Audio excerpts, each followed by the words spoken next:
Muy, pero muy buenas noches, familia señalera, ¿qué tal? ¿Cómo están? Bienvenidos y bienvenidas a esta emisión de jueves de la señal Ciencia y Misterios. Estamos en directo, estamos en riguroso directo, tarde, como cada vez que hacemos los doblajes al español.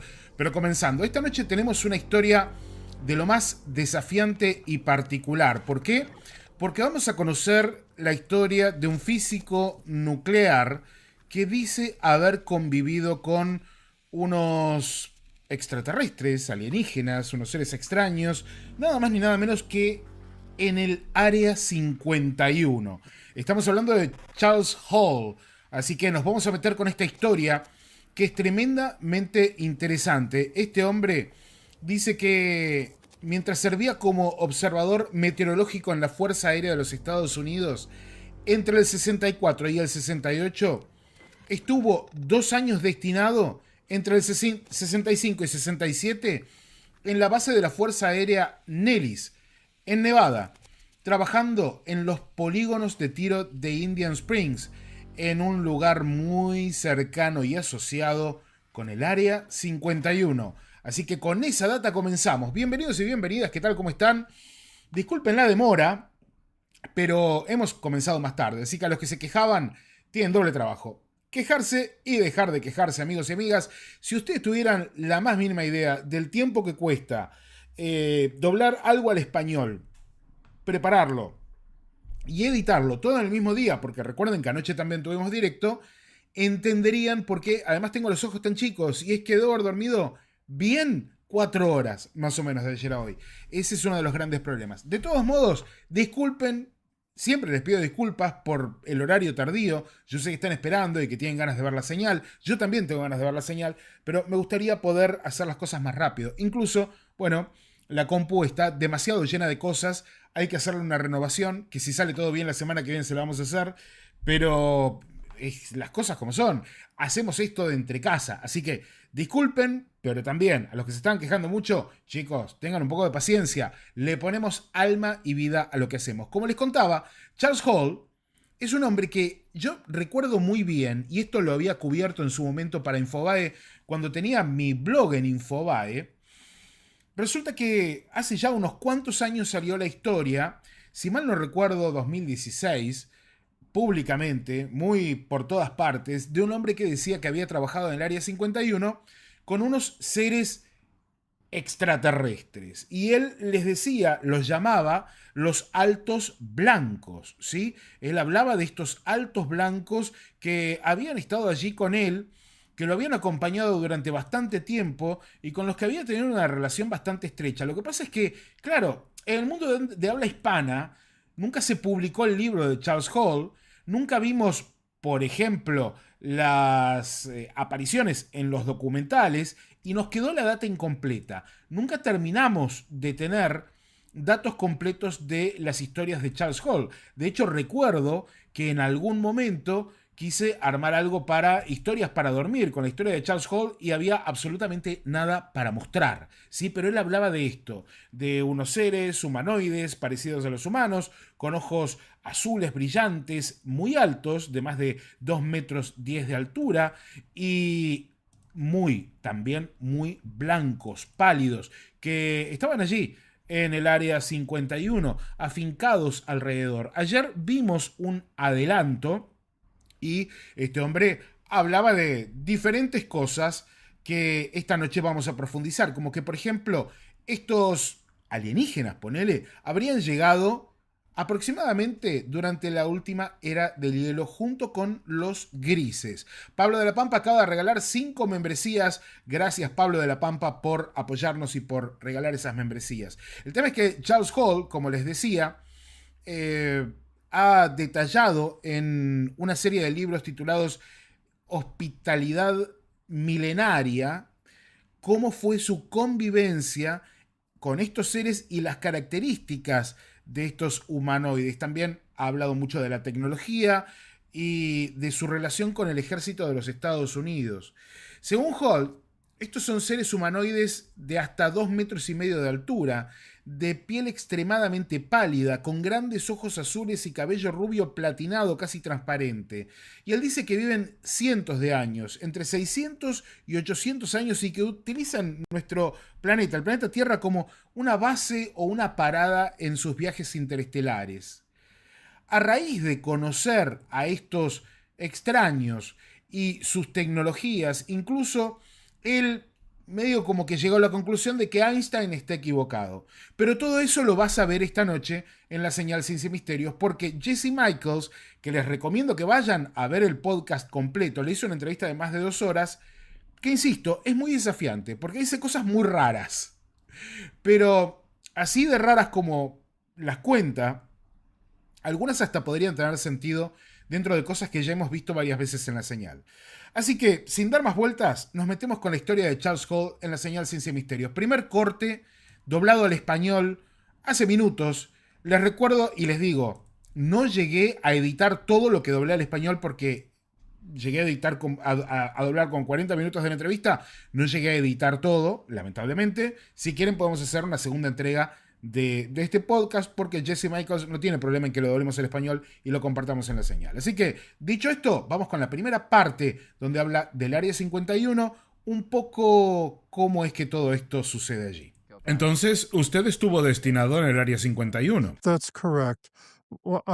Eso es correcto. Bueno, yo era observador meteorológico en la Fuerza Aérea de los Estados Unidos y estuve destinado en la base de la Fuerza Aérea Nellis desde marzo de 1965 hasta mayo del 67. Y Nellis está a cargo de los polígonos de artillería en Indian Springs y yo era observador meteorológico de turno en Indian Springs. En 1965 el Área 51 era solo la zona de entrada a las áreas y esas áreas llegaban hasta el número 60 y he estado en todas ellas. Y las áreas se agrupaban en tierras o lands. Una de las más famosas era Dreamland o la Tierra de los Sueños. El Área 51 no era realmente Dreamland en sí misma. Era simplemente Groom Lake. Ahora, Dreamland eran las áreas 53 y 54, que correspondían a la mitad norte del valle de Indian Springs y luego al valle al este, Dog Bone Valley, y parte del valle al oeste, incluyendo French Peak. And then the valley to the east, Dog Bone Valley,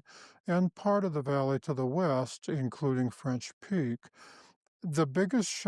El mayor impacto no fue que los extraterrestres estuvieran aquí en la Tierra y lo hubieran estado desde al menos la edad del hielo. El mayor impacto que sentí fue descubrir que Einstein estaba equivocado sobre la relatividad. Las naves en las que llegaron los saltos blancos y los grises de Roswell, podían superar fácilmente la velocidad de la luz por muchas veces.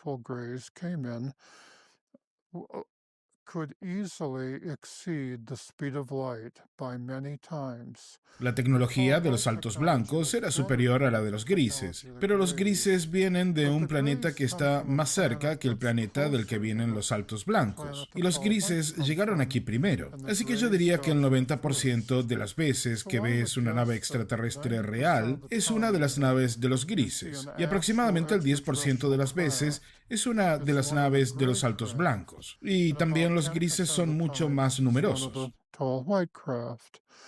And the grays are much more numerous for that reason. What year is this? ¿En qué año fue esto? Esto fue a mediados de la década del 60. Fue como a finales de verano del 65. Hubo un periodo de 6 semanas o 2 meses en el que estuve seguro de que los individuos, estos altos blancos, que se identificaban como la maestra o Range for Harry y la guía turística, que eran mis buenos amigos, se habían tomado unas vacaciones o un viaje de negocios a algún lugar y no estaban de hecho en este planeta. Y que se habían ido a algún otro planeta habitado orbitando otra estrella. Una suposición razonable habría sido la estrella Arthur o una estrella cercana a Arthur. Y luego regresaron. Yo creía que habían estado en un viaje de negocios y vacaciones. Ahora, Arthur está a 36 años luz de distancia y la estrella más cercana, Alpha Centauri, está casi a 4 años luz. Es un grupo de 3 estrellas y para ir a cualquier parte y volver desde otra estrella, la nave en la que iban tendría que haber viajado bastante más rápido que la velocidad de la luz, como 44 veces o algo así como mínimo, solo para quite a ir few y times volver en faster 2 than the meses. speed of light, like 44 times or something minimum, just to go there and come back in 2 months. I think a lot of people in Creo the que mucha audience gente en might la be curious audiencia as querrá to saber going back detalles and forth concretos de from lo que what estaba you are viendo. ¿Usted seeing veía these llegar They, naves? crafts they coming in, and what did the on crafts look like schedule on on the night of schedule? on the night of the full moon, Mhm. En las or noches de a luna few llena, days o before, unos or a días few antes o days después, after. But pero su their base en el base at extremo norte north of de Indian Indian Springs, bueno, at allí Indian estaban Springs, usando they were Dogbone Lake using como su Dogbone campo de Lake aterrizaje. as their landing field, What did the crafts ¿Qué look like? aspecto tienen estas naves? like Como Tic Tacs, tic-tacs, like como egg, yeah, pastillas like tic-tac. like Sí, eggs, como like white huevos, eggs. huevos They blancos. were Tenían egg forma de shaped, huevo. Are and they of the kind of ¿Son del vehicle tipo que vio David that you guys Fravor en before 2004, in el avistamiento del Nimitz? when you ¿O have eran a como el Tic huevo Tac, de Socorro, Egg Nuevo Harbor, México, or en el even Socorro, New 64? ¿O Mexico ambas in formas? 64? You know, those are two different shapes, um, or both shapes. when I first saw them, Cuando las vi por primera it vez, me reminded me recordaron más a una versión most grande de la of locomotora de like a un tren de large pasajeros, version solo que of con a todo passenger, of the redondeado como engine un of a huevo. passenger No había train, bordes afilados ni only protuberancias with puntiagudas, solo un everything fuselaje round liso y like an redondo. egg. Era No elipsoidal. sharp edges, no sharp protrusions, just smooth and round like a round. It was ellipsoidal, okay? ¿Tenían jeroglíficos o símbolos? No en el exterior. Not on Cuando the entrabas, outside. su When you went on, escritura, bueno, there ahí son hardly was jeroglíficos. De hieroglyphics, hecho, su more so escritura, si no the conocías their los writing. jeroglíficos If you egipcios, didn't bueno, know un par de los tipos Egyptian que estaban conmigo hieroglyphics, y que los habían visto some pensaban que of the eran guys who were antiguos with me who had egipcios que de seen alguna them manera habían thought llegado al that they were valle de ancient Indian Egyptians Springs, que who had habían somehow quedado never atrapados gotten to allí Indian y todavía Springs usaban Valley sus trapped propios there, and were jeroglíficos. still using their own hieroglyphics. Who thought ¿Y that? quién pensaba Uh, eso? Un par de los otros a couple hombres of the del polígono. arrangemen, yeah. Interesting. And they can stand right there in Pueden front estar of us. parados They can frente a direct ti, the hablo spirits. por experiencia And if they directa, feel y si like quieren hablar talking entre to ellos seven usando or sonidos sounds demasiado altos too para que el high humano for los them oiga, to lo harán. hear, Y si no lo they'll do supieras, so. pensarías que son And capaces if you didn't de know better, hacer you'd think they telepatía, were porque able to do están sentados en telepathy. total Because they'll be silencio sitting y there uno in se full reirá, trance y and they'll luego laugh estarán and they'll teniendo be una conversación going through a completa, complete todo frente tuyo. conversation. And of course their Y por supuesto, electronics su also electrónica are también able es capaz to de tell saber what lo the que person una is persona thinking está pensando y and de to poner put pensamientos en la thoughts in parte the consciente de conscious su part of mente their por mind. medios también electrónicos. By electronic means, Why do ¿Cómo you sabe think that? esto por experiencia because directa? from direct ¿Tenían un experience. dispositivo que pudiera Did they implantar have a device pensamientos? that could implant thoughts? Yeah, only it was it Sí, wasn't solo a big que device no era un they had to carry dispositivo around. grande It que was one tuvieran que llevar they en sus carry that manos. Era they'd uno que carry like llevaban on a como en un helmet or casco whatever, o algo you así. know?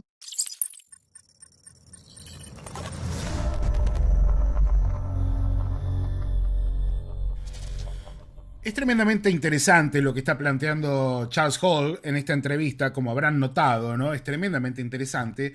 Y eso tiene todo que ver, familia señalera, con lo curioso y extraño de estas criaturas, ¿no? Unas criaturas bastante raras. Esperen que acá me están tapando los mensajes de la familia señalera. Ahora sí.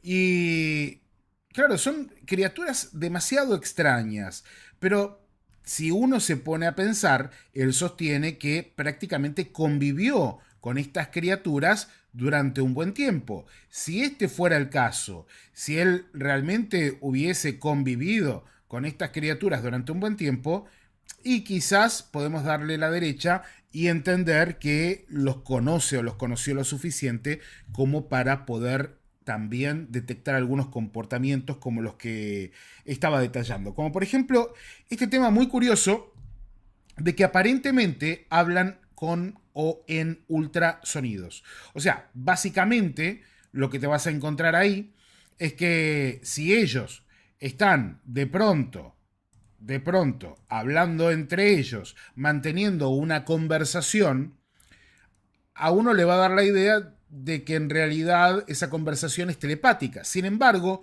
como lo están haciendo con ultrasonidos, nuestros oídos no son capaces de escucharlo.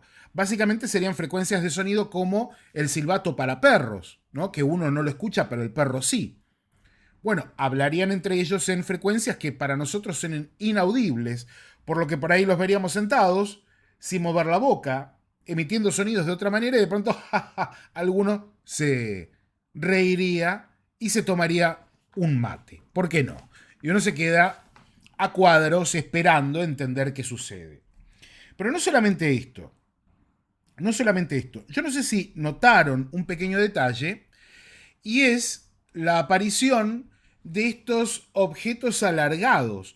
A mí me recordó mucho, para los que vieron la entrevista con Liliana, la, la abducción de Liliana, me hizo acordar automáticamente a las naves colectivo de las que hablaba Liliana. A ver si puedo tomar en un segundo una pequeña captura de pantalla de eso, como para que ustedes puedan verlo. Me pareció realmente interesante. Acá está, acá les voy a poder mostrar la captura de pantalla. Esto, si Liliana lo ves mañana, mandame un mensaje porque a mí me llamó mucho la atención. De hecho, la representación que muestran en el podcast de Jesse Michaels, basada en la descripción que les da Charles Hall, es prácticamente idéntica a lo que vemos en la entrevista de Liliana y en los dibujos de Liliana. A ver si puedo mostrarles por aquí la captura de pantalla. Sí, ahí está, fíjense. Miren, es prácticamente la descripción que dio Liliana de las naves colectivo. ¿Sí? Es prácticamente esta descripción la que había dado Liliana. Esto es lo que describe Charles Hall, no solamente los aparatos con forma de huevo de Tic Tac, sino también habla de uno largo, como una locomotora, pero sin bordes. A esto mismo que describió Liliana, ella lo llamaba nave colectivo, ¿ok? Y Charles Hall dice que era como una locomotora, que no sé qué, que no sé cuánto. Me llamó mucho la atención. Otro tema que larga aquí es que no le choqueó tanto que hubiera extraterrestres viviendo entre nosotros como que Einstein estuviera equivocado. Él saca la cuenta de que Einstein estaba equivocado. Por aquí dice que son muy zarpadas las animaciones con IA, dice muy buenas. Y estuve un rato también con eso. Esto también es parte de por qué tarda tiempo preparar un programa. Hoy estuve un par de horas con esto, porque tenés que armar el prompt, luego lo mejorás, probás, te vas a uno de los servicios que tengo contratados con Google para hacer una prueba, haces otra, no sale bien y volvés para que quede más o menos representado lo que este hombre contaba. El tema es que, volviendo al tema de Einstein, él dice que, bueno, que entiende, ojo que este hombre es físico nuclear, tampoco es que es un caído del catre, ¿no? Este hombre, de hecho, como físico nuclear, ha desarrollado sus propias teorías de desplazamiento en el espacio, es físico nuclear y veterano de la Fuerza Aérea de los Estados Unidos. Ahora, lo que él piensa es que en realidad Einstein se equivocó. Porque dice, si tardaban apenas 2 meses en ir a 36 años luz de distancia, están viajando más allá de la velocidad de la luz, algo que la teoría de la relatividad propone que no se puede.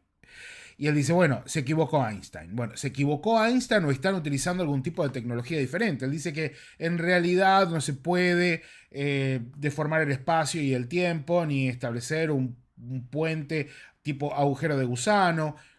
Bueno, son sus hipótesis, pero todo esto lo llevó a él a pensar que en realidad esta gente está manejando otro tipo de tecnología y no necesariamente pasan, por ejemplo, a otra dimensión, sino que en realidad se están moviendo de maneras que nosotros no llegamos ni siquiera a detectar. ¿Ok?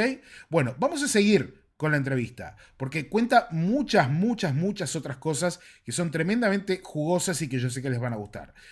Otro detalle que saltaba ahí y que alguien lo había destacado es que él dice que los grises son mucho más populares, podríamos decir, que los blancos altos. Hay mucho más grises y de hecho la diferencia entre las naves que se ven por allí es 90% son naves de los grises, 10% de los altos blancos. Si le creemos a este señor y pensamos que es real, bueno, una de cada 10 apariciones de objetos extraños corresponde a sus amigos, como él los llama, los altos blancos. And what's the ¿Cuál es el broader contexto context general here? Are aquí? ¿Era you usted una sort of especie de big agente rogue rebelde de la Fuerza Aérea? agent, ¿O los or otros the other hombres del engineers polígono y los superiores eran are they aware of conscientes de esta this presencia present extraterrestre coexistiendo con awareness that ustedes? there's this cohabitation there?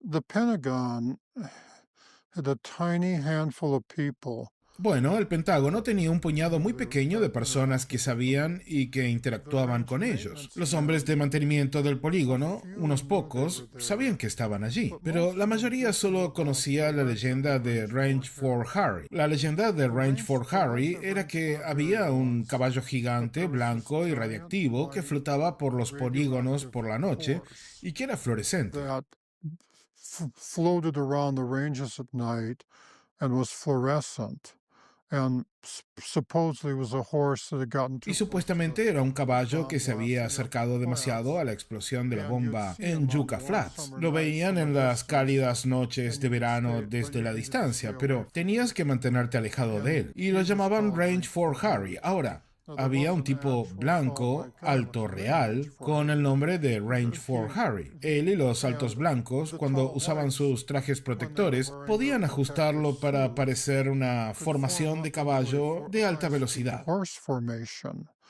like if there were a typical one is if there were two women, Por ejemplo, a si couple, había dos three mujeres, kids, tres niños y children, dos and hombres, two las dos men. mujeres se The colocaban al two women frente, would se inclinaban hacia be in adelante y front extendían and sus bend brazos. over Ellas and eran la at the parte delantera waist del caballo. and Luego bend los tres forward niños, and cuyos put their trajes arms les out like permitían flotar a that, unos 25 centímetros del suelo, usually, flotaban más and they alto would be hasta the el front nivel of de the la cintura. horse. Así que And tenías then a the las three dos children mujeres delante whose y luego a los tres remember niños. their Y en la parte de suits atrás, los dos hombres, technology que tenían allowed trajes them más to grandes y float. potentes, se So you'd inclinaban have the sobre two los women in niños. front and the three children. Then at the back, you'd have the two men who had bigger suits and more powerful packs, and they would bend over the children.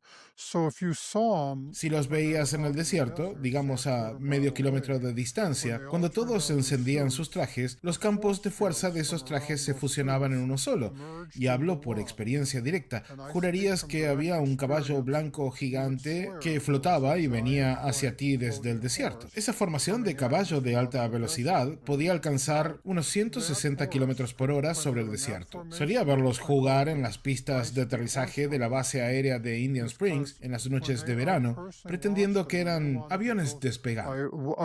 Used to watch them play at the runways at Indian Springs Air Base on summer nights as the way tobogganists did, where they would pretend they were airplanes taking off. ¿Por qué piensa que se les permitía operar de esa forma independiente en terrenos militares estadounidenses? La base para ellos era como una embajada extranjera y han estado aquí desde la Edad del Hielo.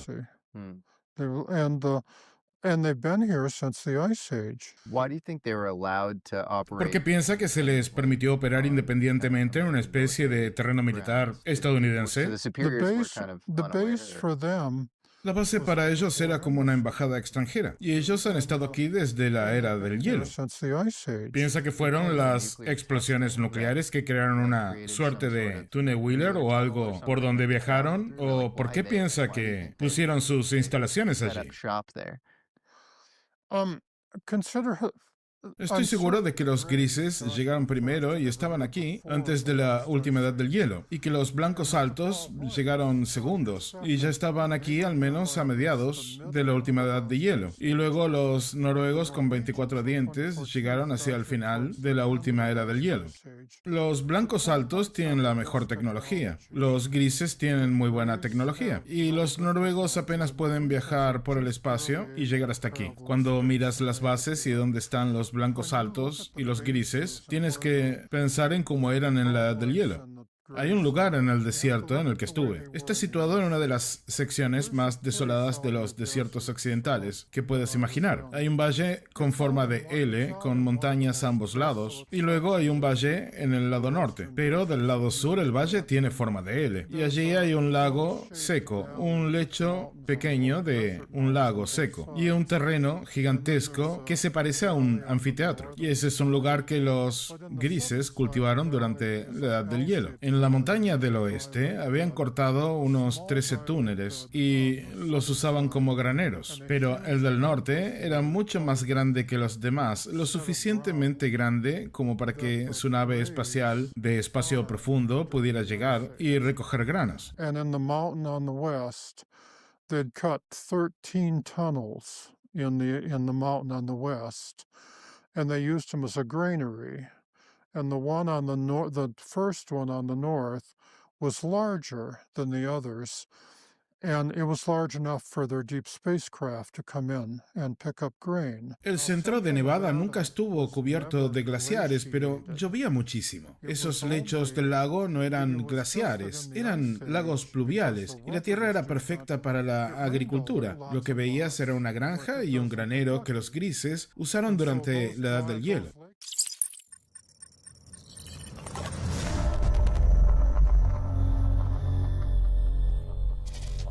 La Edad del Hielo. Según Charles Hall, según lo que él cuenta, primero llegaron los grises, luego los blancos altos y tras esto los noruegos de 24 dientes, como él los llama.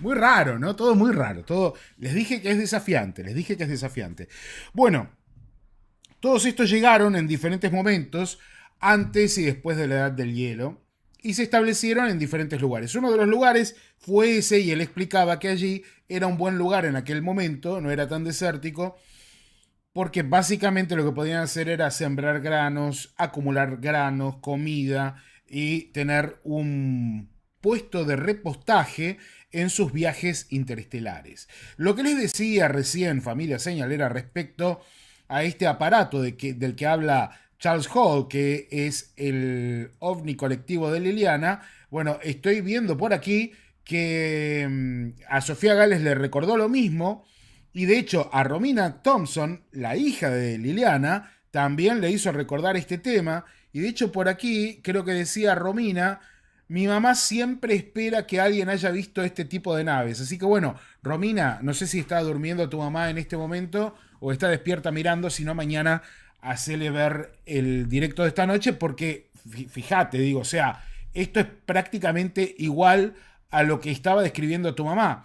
Quiero ver si puedo encontrar por acá el dibujo. En un ratito lo tengo a mano, en un ratito se los voy a mostrar. Ahora vamos a ir con otro corte de esta entrevista, porque vamos a seguir adelantando. El contexto general aquí. Era usted una especie de agente pero no ese corte porque ya lo vimos recién.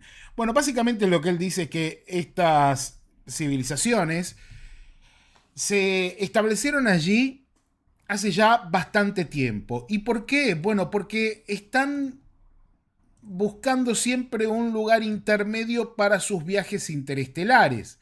Aparentemente, como él lo describe, no estarían utilizando agujeros de gusano o saltos tiempo-espaciales, por lo que tendrían que viajar efectivamente por el espacio. Estos viajes necesitarían lugares donde repostarse. En ese sentido, de hecho, explicó ayer un poco cómo él entiende la cosa, la cuestión. ¿Le podemos creer o no? Él parece convencido de lo que cuenta, pero esto es lo que él piensa que está pasando. Mira. ¿Qué piensas que quieren los blancos altos con la humanidad? ¿Crees que tienen objetivos para nosotros? ¿O crees que solo están tratando de entablar relaciones diplomáticas?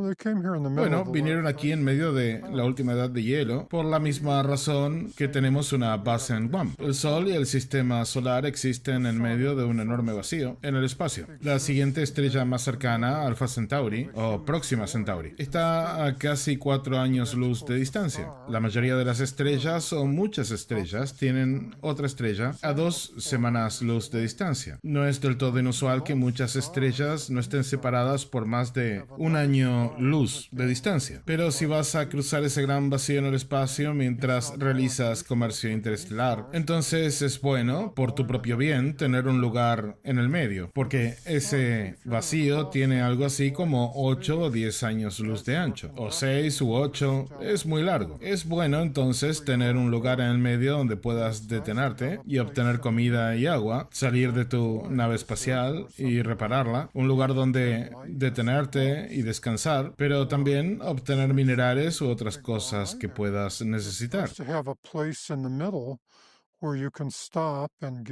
Food and water, go outside your spacecraft and repair it, where you can stop and rest, but also get minerals or other things that you might need. Entonces es una parada de boxes. Sí, es una parada de boxes.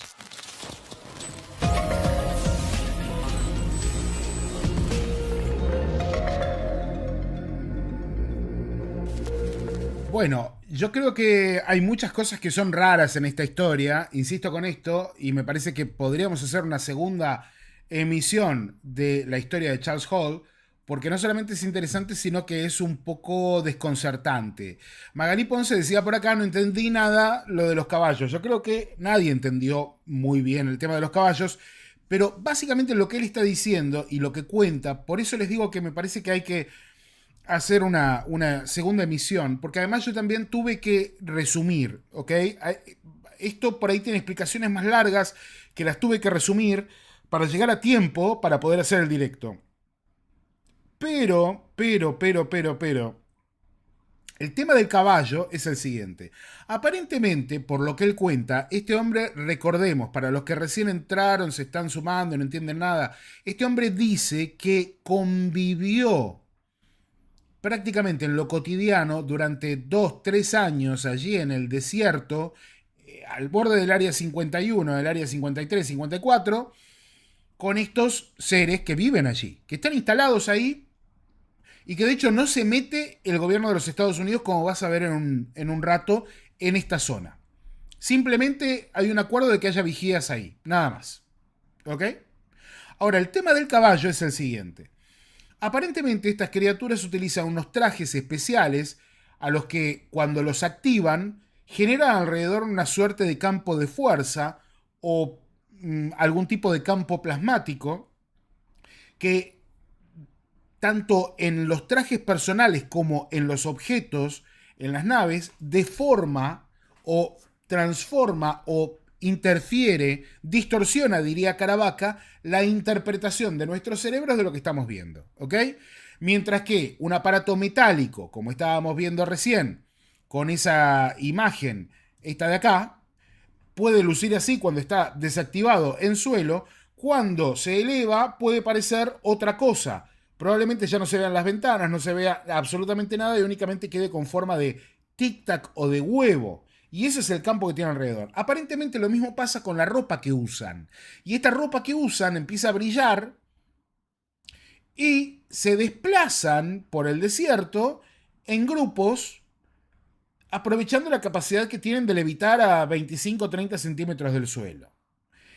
Esto genera confusiones. Dice que muchos de los guardias que estaban en ese lugar decían que habían fantasmas, cuando en realidad lo que estaban viendo eran los altos blancos. Y esto del caballo radiactivo, que es re bizarro, bueno, aparentemente por error, por omisión o a propósito, estas criaturas harían que el que los está viendo vea algo así como un caballo radiactivo flotando por el desierto. ¿Bizarro? No, lo siguiente, pero ayer lo veíamos a Terence McKenna que dejaba muy en claro, el fenómeno tiene esa costumbre de generar una bizarreada tan fuerte, tan categórica, que necesariamente va a hacer que la persona que quiera contar lo que realmente vio quede en ridículo. Y es un poco lo que pasa acá. Entonces, es muy raro. Es muy raro. ¿Ok? Dice Leonel Motociclista, no tiene pruebas contundentes, es solo su palabra y eso es muy raro. No es raro, si vos estuviste trabajando de meteorólogo 2 años en una caseta en el medio del desierto y te encontraste con estos bicharracos, ¿qué prueba te podés llevar a tu casa? ¿Qué te vas a llevar? ¿Una pata de un alien? No es con vos, Leonel, lo digo en general. O sea, ¿qué te vas a llevar? ¿Le vas a sacar un ojo brillante a alguno y lo vas a usar de linterna por las noches? No sé qué prueba contundente quieren que tenga una persona común y corriente. ¿Que el gobierno tendría que tener pruebas de esto? Obviamente todas, por lo que vamos a ver dentro de un rato. Pero estas son historias que cuentan personas que pueden comprobar que estuvieron en el lugar que dicen que estuvieron en el momento que dicen que estuvieron. Este hombre tiene todos los papeles. Entonces, o se inventa toda la historia y él estuvo ahí y no pasó nada, o pasaron muchas cosas en ese lugar que el gobierno de los Estados Unidos no está dispuesto a reconocer, como venimos sospechando hace ya mucho tiempo. Para seguir indagando en la historia, creo que vamos bien por ahora, nos vamos a meter con el tercer corte, porque a mí me parece que hay mucho por recorrer todavía y yo sé que incluso les va a sonar más desafiante. Bueno, entre todo esto, justamente del lugar, hablando del lugar del Área 51, le pregunta Jesse Michaels con mucho tino, ¿y por qué ahí el Área 51? ¿Hay alguna razón? ¿Esto tiene que ver con que el Área 51 esté emplazada allí? Bueno, mira lo que contaba. Do you think it's a coincidence then that ¿Cree que es una coincidencia que el Área 51 y algunas de las investigaciones y desarrollos más avanzados y secretos del ejército estadounidense estén ubicados en esa área? Suscribo a la teoría del cuerpo de Marines. Si sucede alguna vez es aleatorio. Si sucede 2 veces es una coincidencia. Pero la tercera vez que lo ves es que alguien lo planeó. Coincidence, but the third time you see it's there, somebody planned it. Okay? Yeah. Yeah. Now, remember what else is Recuerde up que there? el Parque Nacional de Caza del Desierto fue establecido en la época de Franklin Delano Roosevelt, como en el 35 o 37. Por alguna razón, Roosevelt, después de hablar con un solo coronel de la Fuerza Aérea del Ejército, decidió que el borrego cimarrón del desierto tenía que ser una especie en peligro de extinción. Y entonces, por orden ejecutiva, dijo que había que convertirlo en un área protegida. Said, we got to make that a protected area.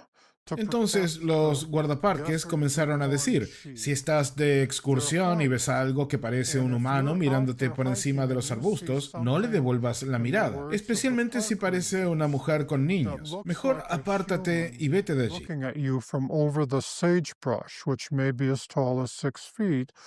Don't look back, especially if it looks like a woman with children. Y en 1937, para proteger a las ovejas, Roosevelt y la Fuerza Aérea del Ejército decidieron estacionar un batallón de cañones antiaéreos con munición real para protegerlas. Franklin Roosevelt and the Army Air Force decided that they would station a battalion of anti-aircraft guns with live ammo Whoa. to protect it. ¿Proteger a las ovejas con tecnología antiaérea? Sí, parecía que si disparabas algunas rondas reales, ¿no las terminarías asustando un poco? Bueno, el pico de la montaña se llamaba Sheep Peak, pico de la oveja. Parece un lugar fácil de escalar, pero el primer ascenso registrado fue en el año 1970. Y resulta que escalamos el monte Everest mucho antes que eso, ¿verdad? That's why it's called Sheep Peak. And you say, when you look at it, Sheep Peak seems like a pretty easy place to climb. Why is it that the first time it is a matter of record that it was climbed, that anyone climbed it, was 1970? Okay. You say, well, wait a minute, we did Mount Everest before that, right? I know.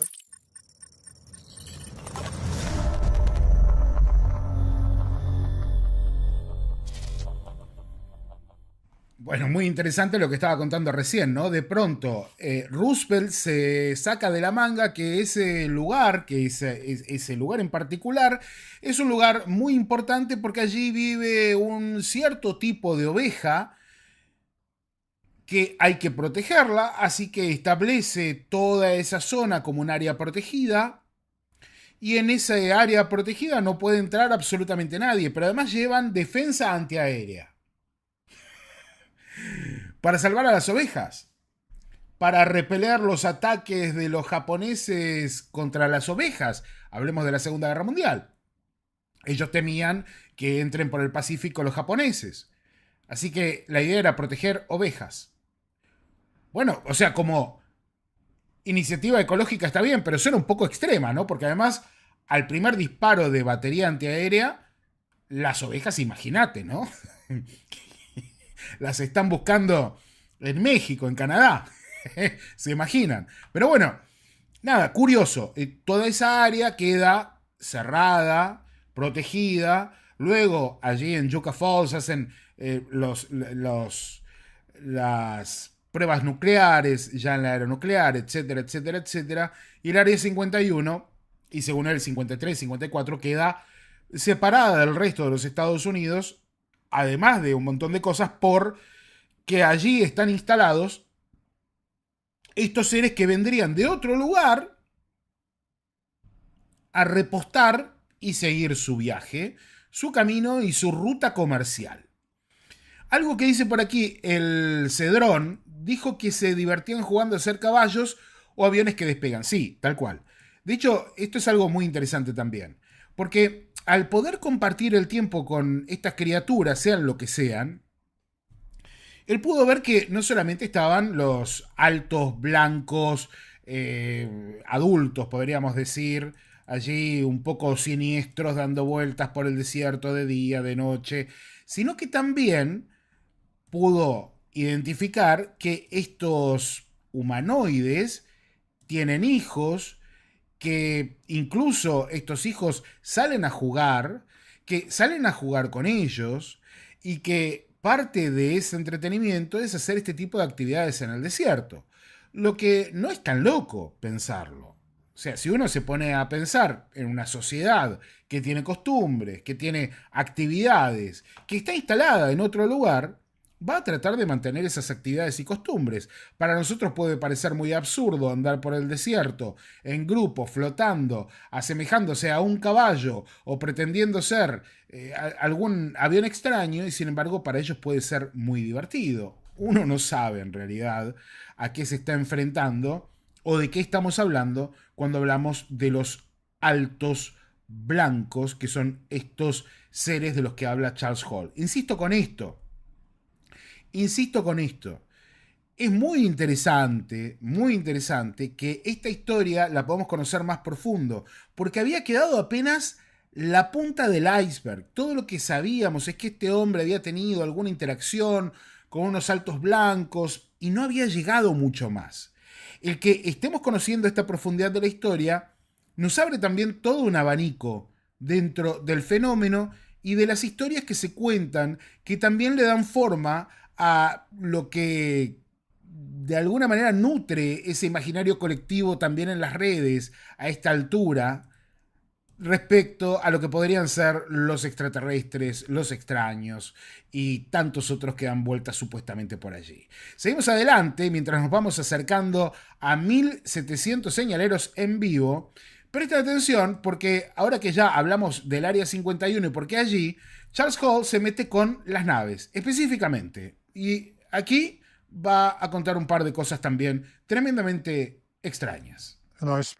Hablo por experiencia directa. Si quisieran usar su nave de exploración para despegar de aquí, ir a la Luna, rodearla para ver qué pasa del otro lado y regresar y aterrizar aquí mismo, ya lo habrían hecho. Así de buena es su tecnología. And circumnavigate the moon to check up on what's going on the far side of the moon and return and land in the backyard right here, they would have already done so.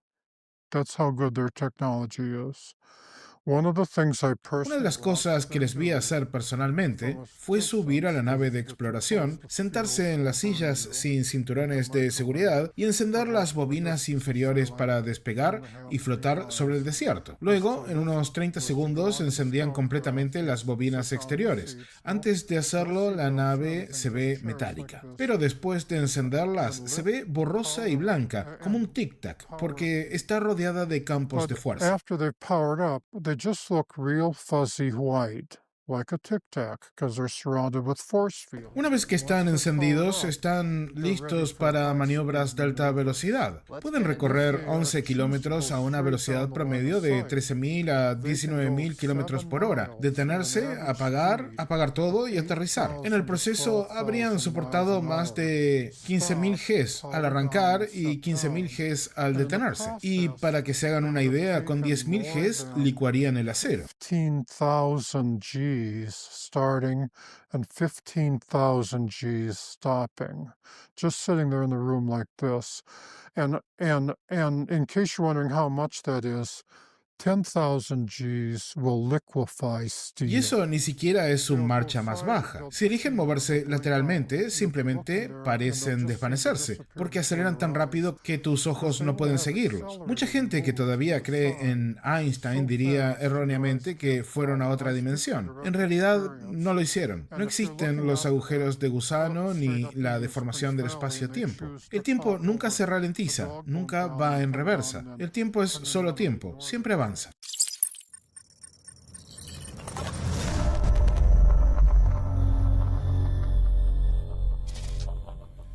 Seguimos en la señal Ciencia y Misterios y él estaba hablando de la velocidad a la que aparentemente se desplazan estos objetos y hablaba de 19.000 kilómetros por hora y también decía, bueno, no están ni siquiera calentando los motores cuando se mueven a esa velocidad. Él decía que entre el momento de aceleración, el momento de freno, él calculó que estarían estos aparatos sujetos a fuerzas de el orden de los 15.000 G. ¿Ok? Un G significa una vez la aceleración de la gravedad de nuestro planeta. 15.000 G, él da un ejemplo, 10.000 G sería suficiente para licuar acero. ¿Ok? Una desaceleración o aceleración tan rápida, tan potente, sería suficiente como para licuar acero. Dice Fernando por acá, un tocayo, me llama la atención la naturalidad con la que lo cuenta. Es como si hablara de una anécdota de lo más común. No se lo ve alterado ni incómodo. Bueno, ponete a pensar que si le hacemos caso, este hombre estuvo 2 años conviviendo con estas cosas, lo que sean. Así que supongo yo que no le debe llamar demasiado la atención. Y él mismo ahora va a contar que en realidad fue elegido para ese trabajo porque psicológicamente las personas que lo eligieron le decían que psicológicamente, él habló con un psiquiatra, estaba totalmente preparado para la tarea, que no lo iba a impresionar. Así que si a vos te parece que no lo impresiona, Fernando, de hecho estás muy en lo correcto, porque este hombre sería muy poco, muy poco impresionable. Certificado por médico, ¿eh? Certificado por médico psiquiatra. Muy interesante, muy interesante. Angélica está viendo en directo desde Liverpool. Bueno, buen día para Europa, que ya debe estar por amanecer en un rato. Y a todos los que están por aquí, gracias. Somos 1752 en directo. Si somos tantos en directo, en un ratito voy a regalarles membresías, ¿eh? Así que quédense que en un ratito voy a regalarles membresías. Y nos metemos con otro corte de la entrevista que a mí me parece tremendamente interesante, porque recién habló de las naves. Va a profundizar un poco más con el tema de las naves, pero ahora habla de volar en uno de estos aparatos. Mira. ¿Ha volado alguna vez en alguna de estas naves? Sí, un par de veces lo hice. What was that like? ¿Cómo fue esa experiencia? Bueno, yo estaba en la bodega de carga en ese momento. Como describo en mis libros, fue la mañana siguiente al día en que pensé que me había roto la rótula y luego sanó. Vinieron a buscarme para llevarme a su base en el área 54-53 para ver si necesitaba cirugía en la rodilla. ¿Fueron los altos blancos? Sí, y cuando llegué allí, los generales estadounidenses estaban presentes y también personal médico. Resultó que no me había quebrado y solo era un hematoma, pero los altos blancos tenían que demostrarles a los estadounidenses que les estaban diciendo la verdad o querían demostrar eso al menos. Así que bajaron, me agarraron y me pusieron en la bodega de su nave de carga. Todavía recuerdo el viaje de ida y el de vuelta. ¿A dónde fueron? ¿Salieron del planeta? No, solo despegaron y subimos suavemente por el valle, quizás a 30 metros del suelo. Recuerdo volar alrededor del polígono 4 mientras dábamos la vuelta y luego subir por el valle hasta la entrada trasera del hangar de sus naves de exploración. La puerta estaba abierta. Entramos allí y había un montón de gente. También había generales estadounidenses y personal médico y los 6 sargentos mayores que eran los guardias de los generales. Y fue como estar sentado aquí en una silla, solo que en la bodega de carga. No encendieron la nave a plena potencia porque no era necesario. Fue como estar sentado en esta silla y que toda la habitación simplemente se eleve, se mueva y regrese. Fue notablemente poco extraordinario. And it was like sitting here in the chair and having the whole room just be lifted up and taken and come back. And it was remarkably unremarkable. Yeah. Yeah. Yeah, the important part was La parte importante fue que pensaron que me habían hipnotizado electrónicamente, pero su equipo no funciona si estás enfermo, enojado o muy cansado. Y como todavía sentía algo de dolor en la rodilla, el flujo sanguíneo en mi cerebro era algo diferente de lo normal. Por lo tanto, cuando usaron el hipnotismo electrónico en mí, que normalmente habría funcionado si estuviera sano y descansado, no hizo el trabajo completo. Es casi como una anestesia que no funciona durante una cirugía y sigues despierto. Así que pude recordarlo. Range for Harry, de hecho, sabía que ese era el caso, pero era todo lo que podían hacer.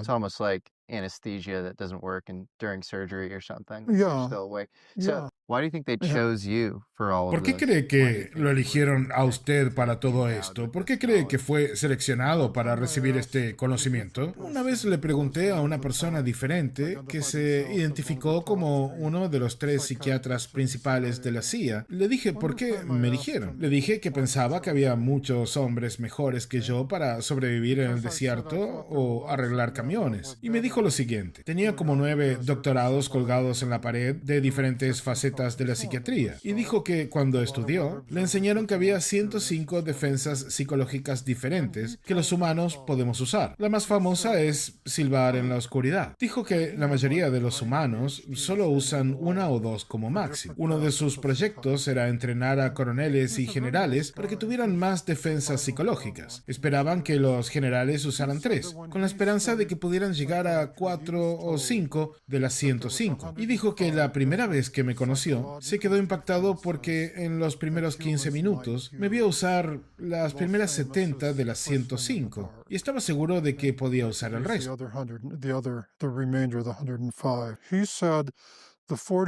Dijo que los 41 hombres que fueron antes que yo, que regresaron comprometidos y algunos de ellos con quemaduras, tuvieron el problema de que reconocieron a qué se enfrentaban antes de haber decidido cómo iban a reaccionar. Y por lo tanto, en el primer encuentro, sus defensas psicológicas fueron destruidas. Dijo que la razón por la que me enviaron a mí fue: si alguna vez hubo una persona a la que enviar, bueno, serías tú, me dijo. Es porque nunca te van a poner un dedo encima. No importa lo que pase, sabes que tienes una defensa para ello. And they had evaluated ¿Y that. ellos habían evaluado eso antes de enviarlo a usted a interactuar con los extraterrestres? Sí, por ejemplo, hubo un momento en el que pensé que estaba alucinando al ver a la dama extraterrestre. Y me sorprendió porque pensaba que si iba a alucinar, estando solo en el desierto, joven y soltero, sería algo más parecido a una corista de Las Vegas, y ella no lo era. Y ella se reía porque podía saber lo que estaba pensando gracias a su equipo electrónico. Hubo otro momento en que cuando entraban en mi barracón y veía a los niños jugar, pensaba: caray, sabía que debería haber bebido más leche en la cena. Debo tener deficiencia de vitaminas. Así que tomaba más vitaminas y, bueno, ellos de todos modos seguían viniendo. Golly, I knew I should have drank more milk. For supper. I must be short on vitamins and milk, and so I would take more vitamins, and they would still keep coming. There was a time But when you're I... also debriefing. Pero usted también informaba a generales que admitían estar al tanto de este fenómeno, ¿es correcto? No, nunca me interrogaron. Nunca recibí instrucciones. Nunca me interrogaron. Y eso no es un accidente. Mis órdenes son que nunca puedo recibir instrucciones ni ser interrogado. Y la razón es muy simple. Los altos blancos, como la maestra, pueden saber lo que una persona está pensando, incluso si no está hablando. Si una persona que me interroga dijera: ¿qué tipo de madre es la maestra? ¿Cómo trata a su hijita? No tendrían que pedirme que se los contara. Podrían saberlo simplemente leyendo mis pensamientos. Ahora, lo siguiente que exigirían es que ese oficial les fuera entregado en el desierto y no viviría ni un momento más. Así que cuando digo que nadie podía hacerme preguntas, es que no podía ser interrogado. Por eso nada de lo que hiciera sería clasificado. Si querían hablar conmigo, tenían que venir físicamente al estacionamiento del comedor en Indian Springs entre el mediodía y las 12:30.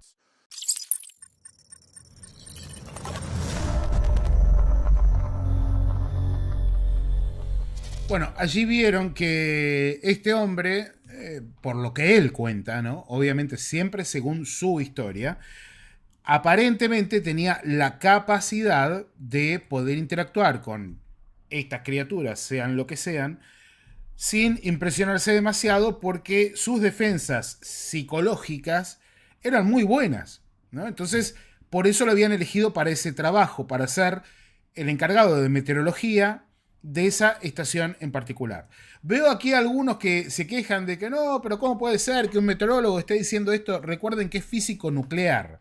Como dicen por allí, se estaba haciendo una changuita en la Fuerza Aérea mientras estudiaba como meteorólogo, ¿ok? Pero no quedó como meteorólogo, sino que el tipo es físico nuclear. De hecho, tiene algún libro escrito también sobre sus teorías. Les voy a regalar por acá, familia señalera, a ver si puedo, denme un segundito. Les voy a regalar membresías, ¿eh? Les voy a regalar membresías en un acto de arrojo absoluto, porque somos como 1800 en directo, y ahora viene otro corte, 1838 somos en directo. A ver si me sale el chat por acá como para poder regalarles las membresías, ¿eh? Esto está un poco lento. Está un poco lenta la cuestión. A ver si les puedo regalar las membresías. Unas 50 membresías para los señaleros que están allí en el chat. Y mientras tanto, Ignacio Nachinasta dice: buenas noches. Vaya mi saludo muy grande a toda la comunidad señalera. Feliz de celebrar mis 5.33 años como miembro. ¡Qué grande! ¡Qué grande! 5 años de miembro. Ignacio, amigo, te mando un abrazo gigantesco. Háganse miembros y compartamos esa felicidad por ver crecer este tremendo canal. Como siempre, marca tendencia y se ha convertido en voz autorizada en LATAM. Abrazo. Gracias, Nachi. Abrazo gigantesco. Ariel Ayala regaló 50 membresías también. Pablo de la Pampa había regalado membresías. Creo que hubo más membresías por allí regaladas. Ahora voy a regalar 50 yo.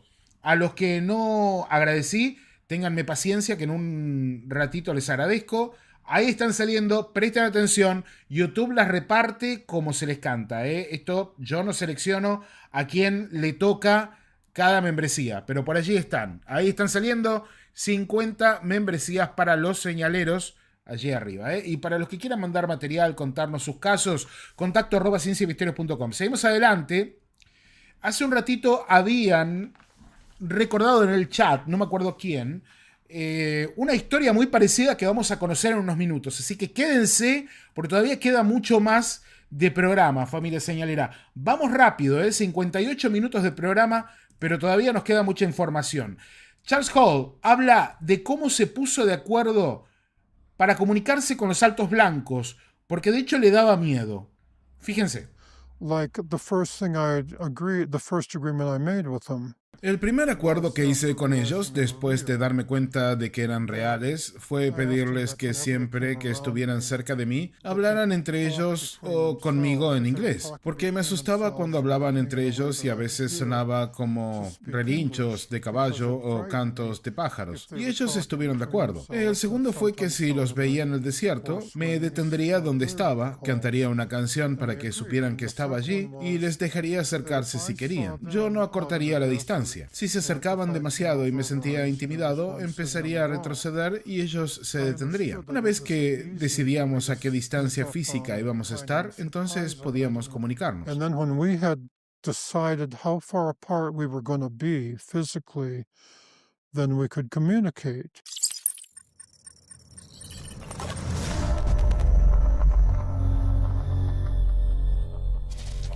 Estamos en directo en la señal Ciencia y Misterios. Es el cumpleaños de Leonel Motociclista. Así que feliz cumpleaños para Leonel que está viendo el directo. Denle feliz cumpleaños en el chat.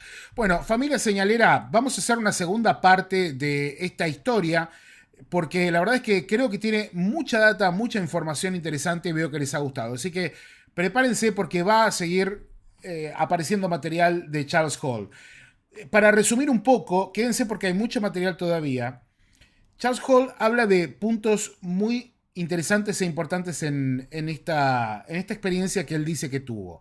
Primero que nada, la convivencia extensa con múltiples razas. ¿Ok?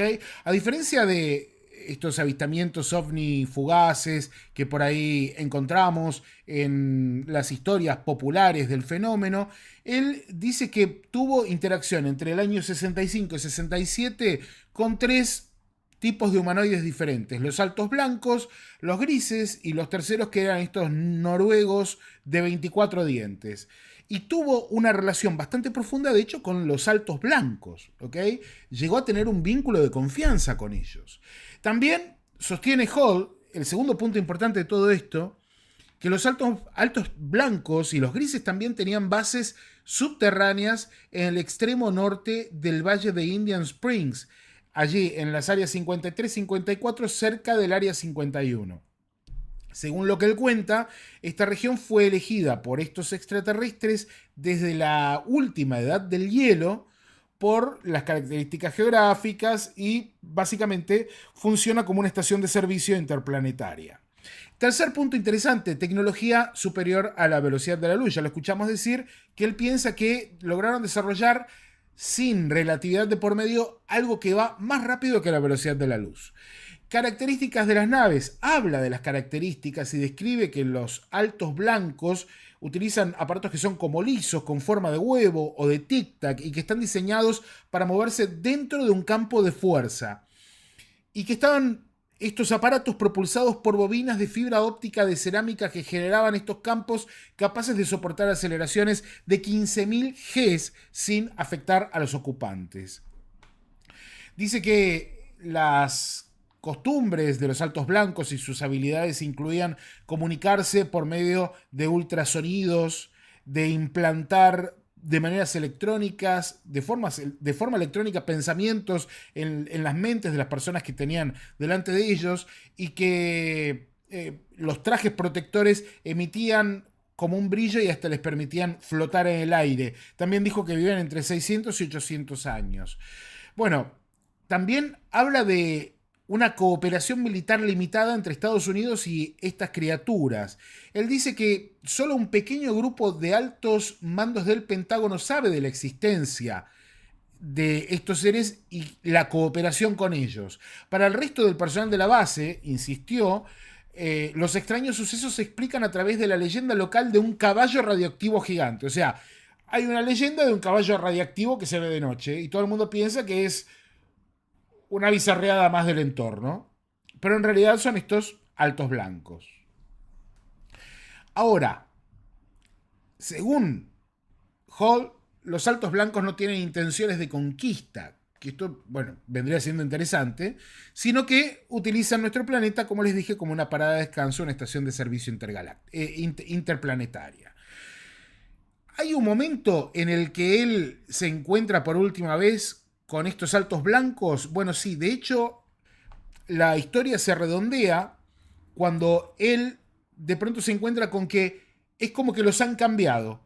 El grupo con el que él tenía una relación se va y llega a otro grupo que le parece un poco menos amigable.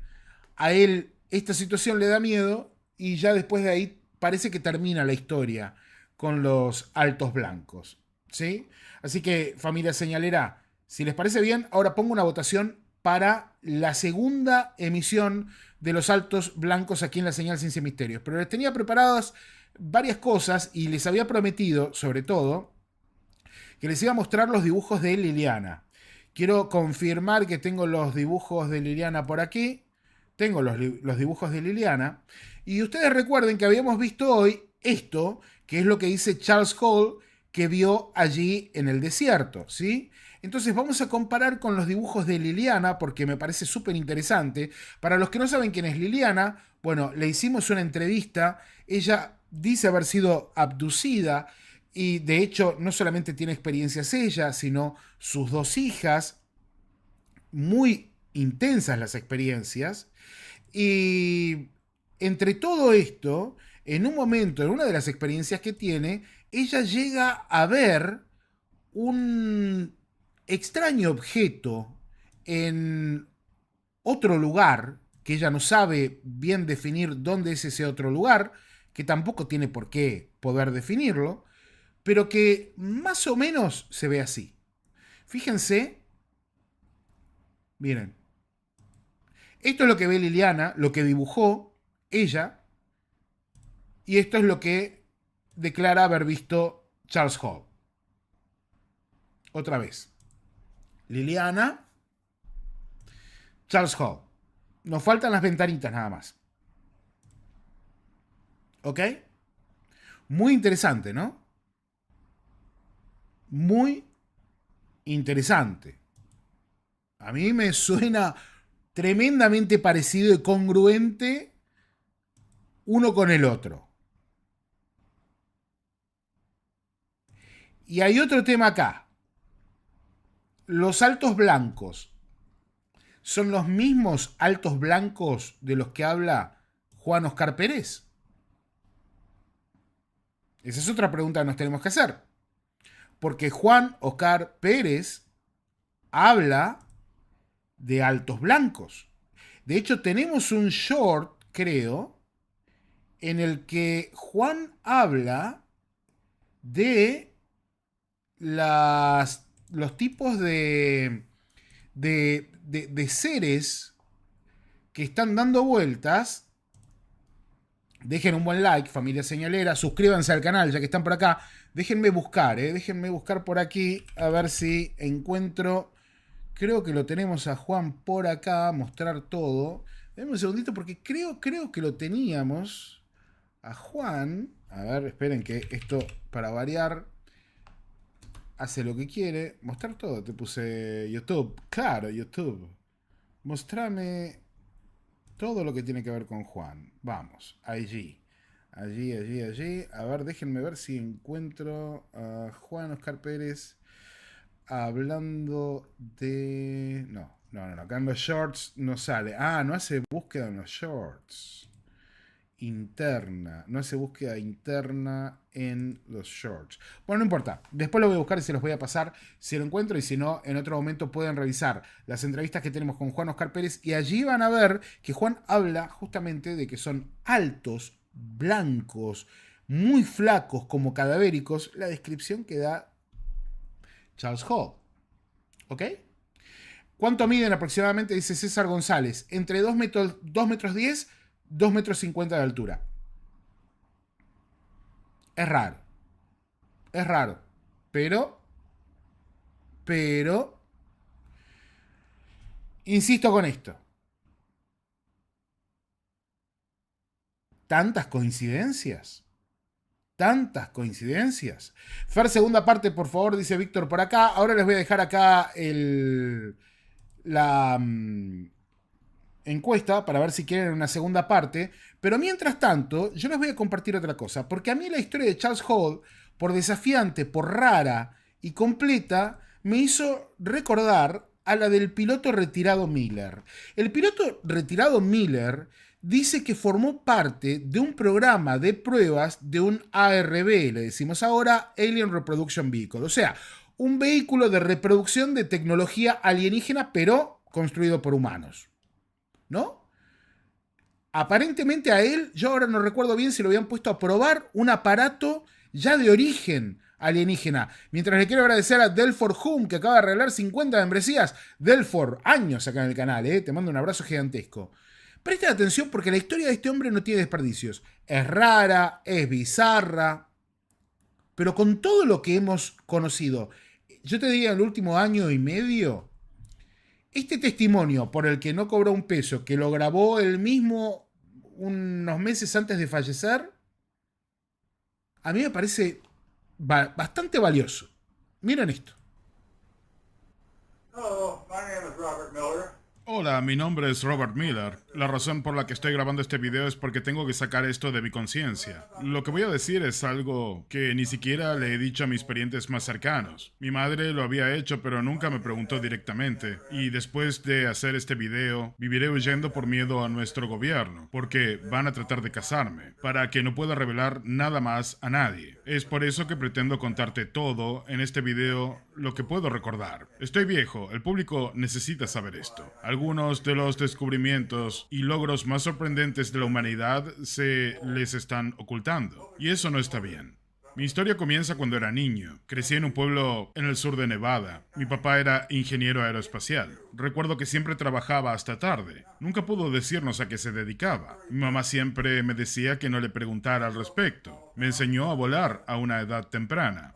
Fui piloto con licencia a los 15 años. Y cuando tuve la edad suficiente, entré en el cuerpo de marines como piloto. Una cosa llevó a la otra y pronto fui considerado uno de los mejores pilotos de infantería de marina. Y en este momento ya tenía 28 años. Estaba pensando en dejar el cuerpo de marines. Tal vez encontrar un trabajo en casa, formar una familia. Y eso fue hasta que recibí la carta. Recuerdo que decía clasificado, solo a la vista en el sobre. Y el único nombre que aparecía era el mío, Robert Miller. Abrí la carta en privado. Decía que estaba calificado para un puesto de alto secreto, como piloto de pruebas, en una instalación de pruebas. Pensé, buenísimo. También decían que un avión me recogería en el aeropuerto de Las Vegas a las 3 de la mañana para llevarme allí. Así que volamos allí en medio de la noche, y 2 hombres con trajes negros me escoltaron hasta un edificio subterráneo. Fue construido en la ladera de una colina, y sí, los hombres de negro son reales. Créeme, son reales. Recuerdo recorrer largos pasillos con puertas a cada lado. Bajamos varios tramos de escaleras. Debe haber sido bajo tierra en ese punto. Me hicieron pasar una pequeña habitación con una cama individual y un escritorio. Luego me dijeron que aquí es donde estaría los próximos 2 meses. Dentro de la habitación había una cama pequeña, un escritorio y algunas pesas para hacer ejercicio. Antes de darme la oportunidad de decir que no, los hombres se fueron y cerraron la puerta. No puedes oponerte a esta gente. Tienes que cumplir pase lo que pase. Miré dentro de uno de los cajones del escritorio y había un folleto titulado Trabajando en Groom Lake o algo así. Me senté en la cama y comencé a leerlo. Mencionó que había 1.200 empleados trabajando en la base de alto secreto y el público no sabía que existía. Afirmaba que la base también se conocía con el nombre de Área 51. Decía que la única forma de conseguir trabajo en el Área 51 era ser invitado por personas internas. Supuse que mi padre me invitó. Y aquí es donde él había estado trabajando cuando yo era niño. Se había retirado hacía mucho cuando llegué aquí y no estaba seguro de lo que me esperaba ahora. Aproximadamente 1 hora después, los hombres que vestían de negro abrieron la puerta y me dijeron que los acompañara. Recuerdo que los pasillos eran largos con tubos muy oscuros. Me subieron a un par de tramos de escaleras y me llevaron a otra habitación. Me dijeron que me sentara frente a ellos en una mesa y luego continuaron explicando por qué estaba allí. Me dijeron que iba a ser piloto de pruebas de una nueva tecnología. Esta tecnología no fue desarrollada por humanos, explicaron. Que hayan descubierto restos de una nave en 1947. ¿Te suena de algo? Y le habían hecho ingeniería inversa y yo iba a ser el primero en pilotarlo. Además me amenazaron de nuevo. Si le decía a alguien, incluso a mi familia, habría consecuencias nefastas para todos. Les pregunté cuál era el origen de la nave que habían encontrado y si realmente pensaban que era de otro país. Y me dijeron que no era de este mundo y que los seres que lo diseñaron eran extradimensionales. Dijeron que los seres todavía estaban vivos y estaban siendo mantenidos en un lugar no revelado, en una instalación. Mi primer vuelo de prueba iba a ser a la mañana. Me desperté temprano al día siguiente esperando más instrucciones. Un hombre llamó a mi puerta y me llevó a una gran cafetería, donde desayuné con otros pilotos de prueba. Conocí a otras personas en la base. Cada sección de la base estaba muy compartimentada. Solo te reunías con personas que estaban haciendo trabajos similares. Luego me llevaron a una habitación en la que me dieron el equipo necesario para pilotar la nave. Mi traje de vuelo. Un equipo de científicos vestidos con trajes blancos lo midió, hizo muchas pruebas.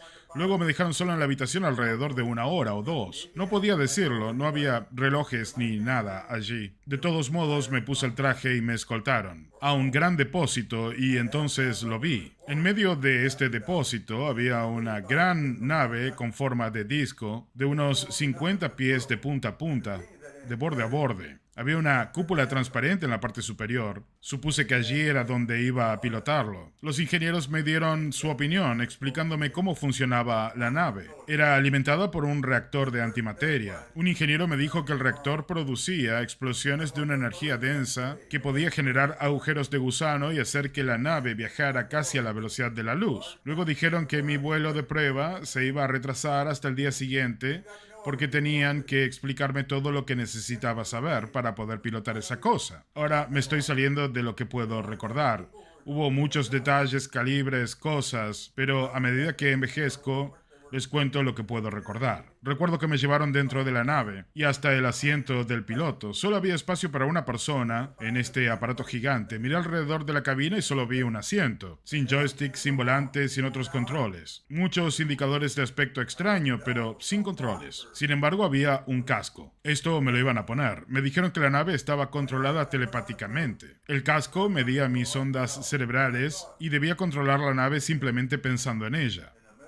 Después de una noche dura tratando de dormir pensando en esto, llegó la mañana y finalmente llegó el momento de hacer mi primer vuelo de prueba. Sacaron una lona y ordenaron a todos los que trabajaban en la base que entraran. Querían mantener al mínimo a todos los que no supieran sobre esta tecnología secreta. Las únicas personas de fuera que presenciaron el vuelo fueron algunos científicos, ingenieros y controladores de tráfico aéreo en una torre. Yo estaba usando el traje que me dieron y después de que todos se metieron adentro, quitaron la lona y me dijeron que era el momento. Había muchas cámaras frente a esta nave.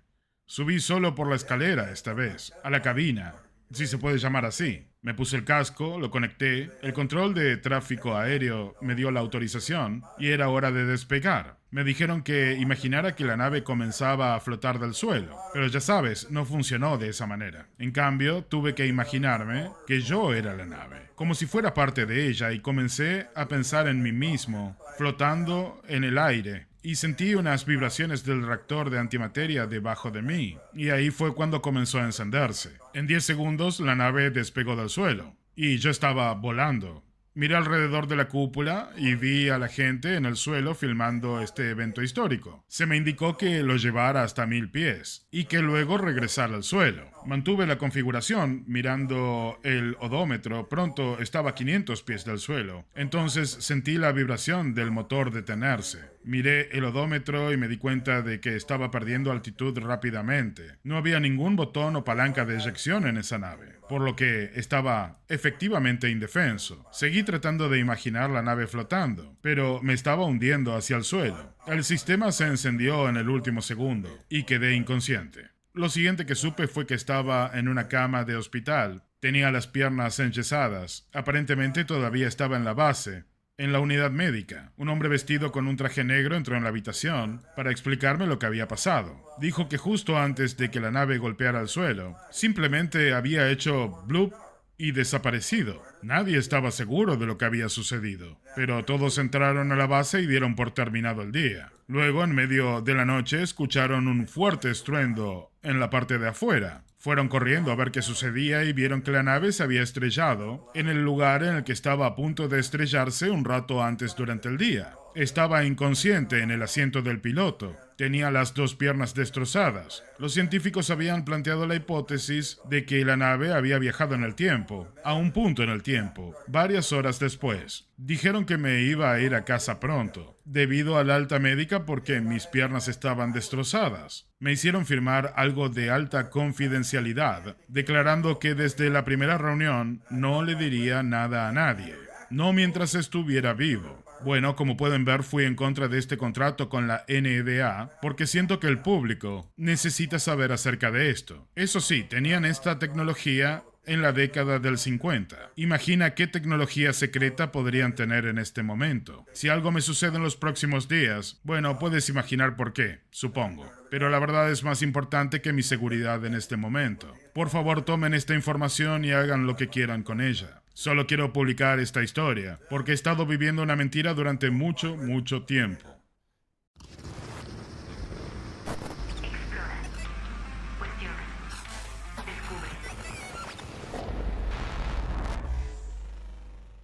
Muy interesante el relato de este hombre, ¿eh? Muy, pero muy interesante el relato de este hombre, que ha quedado allí.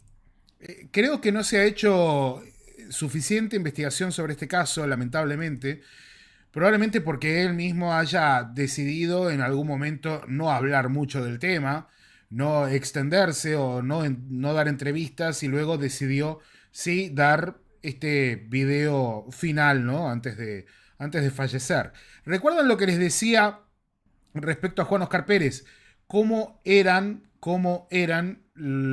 son los humanoides con los que él ha interactuado? Mi querido amigo Juan, bueno, encontré el short del que les hablaba. Vamos a escucharlo todos juntos. Mira, vos sabés que la gente me pide, Juan, ¿cuántos tipos de seres vio? 2. ¿Y cómo son? El alto blanco y el mediano gris. Y el chiquitito, que no sé si era humano que cuando tenía 12 años. Siempre dije que el gris ojón es agresivo para la persona. Ajá. Que no es gris solamente, es verdoso ese. Es totalmente distinto. Es esqueletado, es un esqueleto, pero con cuero. Es así. Y el blanco es otra cosa. Es bien alto, bien blanco, pero un blanco, no un blanco resplandeciente, sino un blanco, una persona blanca. Como si fuera de talco. Alto, exactamente, sí. Y son diferentes. ¿Esos cómo son, los altos blancos? Y yo los sentí más tranquilos. Ajá. Yo a eso los tengo más, como decir, los tatas, como me dijo mi abuelo, ¿cierto? Yo los vi ahí cuando tenía 12 años y lo vi ahora cuando yo tenía 45, 46 años más o menos. No sé si eran los 3 esos, pero eran muy parecidos a eso. Bueno, ahí lo tenían a Juan Oscar Pérez y te dice, literal, los altos blancos. Los altos blancos. Juan, que no tiene ni idea de quién es Charles Hall. Ni en la más mínima idea de quién es Charles Hall. Vos le preguntás a Juan Pérez, che, ¿quién es Charles Hall? Te va a decir, y seguramente algún amigo muy copado, pero que no es de por acá. Juan no sabe quién es Charles Hall, te lo puedo garantizar. Y ahí está. Ahí está la historia de Juan Pérez. La historia de Juan Pérez, destacando que él se encontró con estos altos blancos, unos altos blancos que además él dice que son muy diferentes a los grises, algo que también nos dice Charles Hall. Yo no estoy diciendo que con todo esto la historia de Charles Hall de pronto sea real, sea demostrable, sea una verdadera locura y que de pronto tengamos la verdad de todo. No, para nada. Lo que estoy diciendo es que las coincidencias entre personas que no se conocen, entre personas que no tienen idea una de la otra de su existencia, coincidan de esta manera. Eli Perli dice, sí, cuando escuchaba antes me acordaba de Juan Pérez.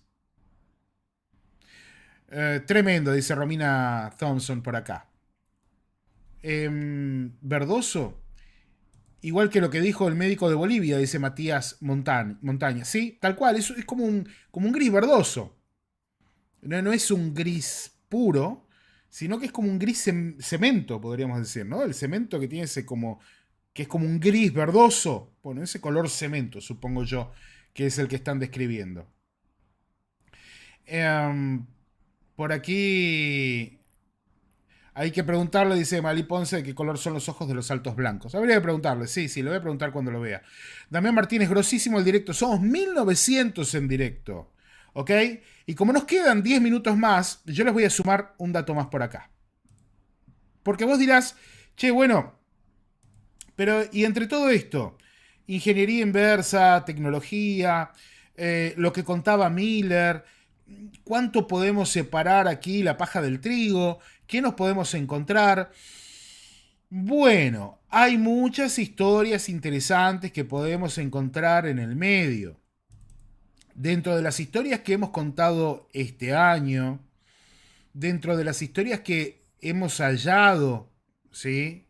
Dentro de todo esto que venimos revisando en los últimos meses, obviamente hay historias también de bases subterráneas, de lugares donde podría haber objetos de tecnología no humana que han sido recuperados y que hasta han sido tratados para tratar de generar ingeniería inversa. Para el que por ahí no está muy en el tema, ingeniería inversa es el acto de tomar un aparato tecnológico y viendo cómo funciona, tratar de descifrar cómo podés construir vos algo que tenga las mismas prestaciones. ¿Ok? Yo no sé si ustedes recuerdan que al principios de año 2025 apareció un informante que se llamaba Randy Anderson, un boina verde. ¿Sí? Un boina verde que también fue entrevistado por Jesse Michaels, si no recuerdo. Bueno, él hablaba de una base subterránea a la que lo llevan, donde de pronto se encuentra, y acá ya yendo a lo del piloto Miller, con un laboratorio que dice tecnología de otro mundo. ¿Recuerdan eso? 10 minutos nos quedan de programa, más o menos, un poquito más.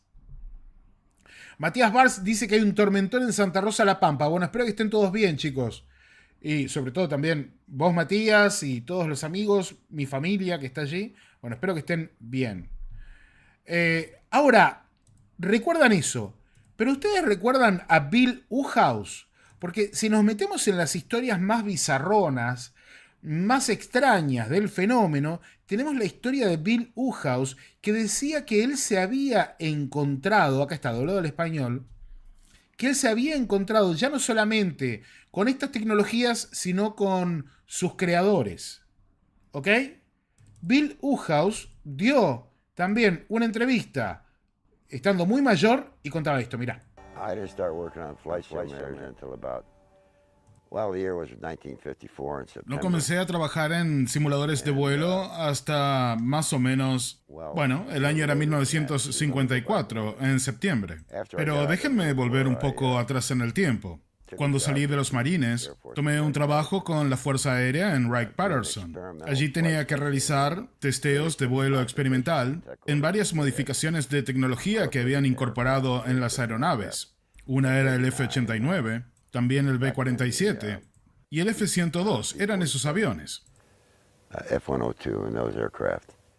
Mientras estaba en la base de Wright-Patterson, se me acercó un individuo, del que no voy a mencionar su nombre, y lo que quería era determinar si quería trabajar en un área en la que íbamos a ver nuevas cosas creativas.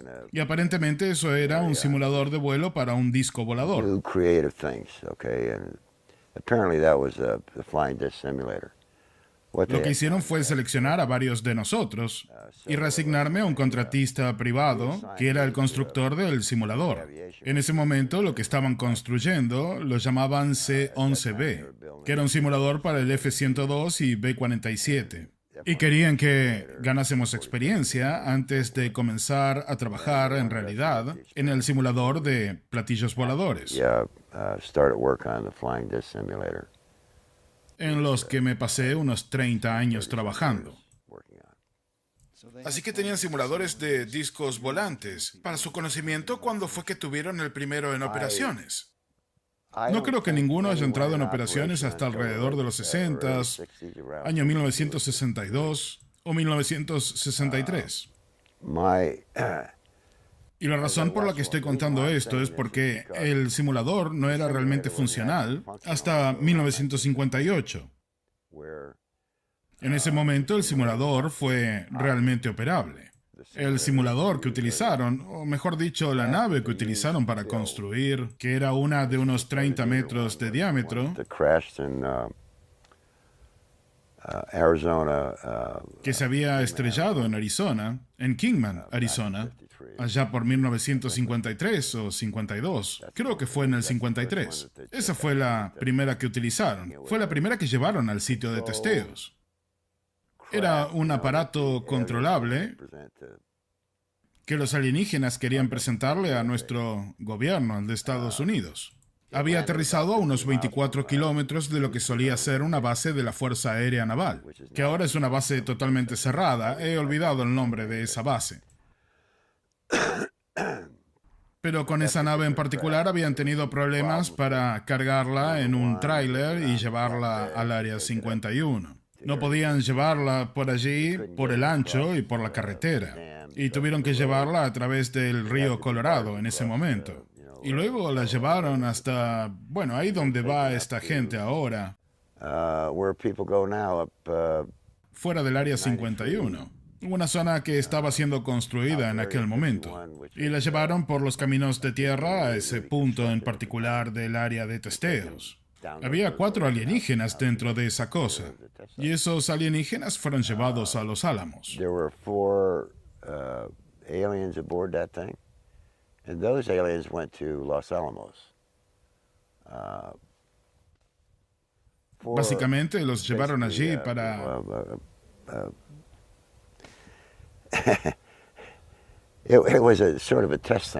Era una suerte de testeo. Ellos decían que Los Álamos era el lugar en particular para llevar a esos tipos. Y pusieron a cierta gente allí con ellos, que eran astrofísicos, ¿sabes? Científicos que les hacían preguntas. Según supe la historia, había solo uno de ellos que quería hablar con alguno de estos científicos que habían puesto en el laboratorio con ellos. Solo uno de los alienígenas parecía querer hablar con alguien o mantener una conversación.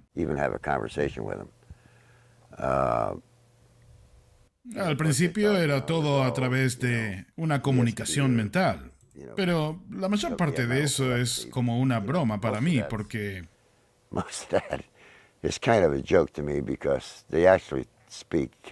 ellos en realidad hablan.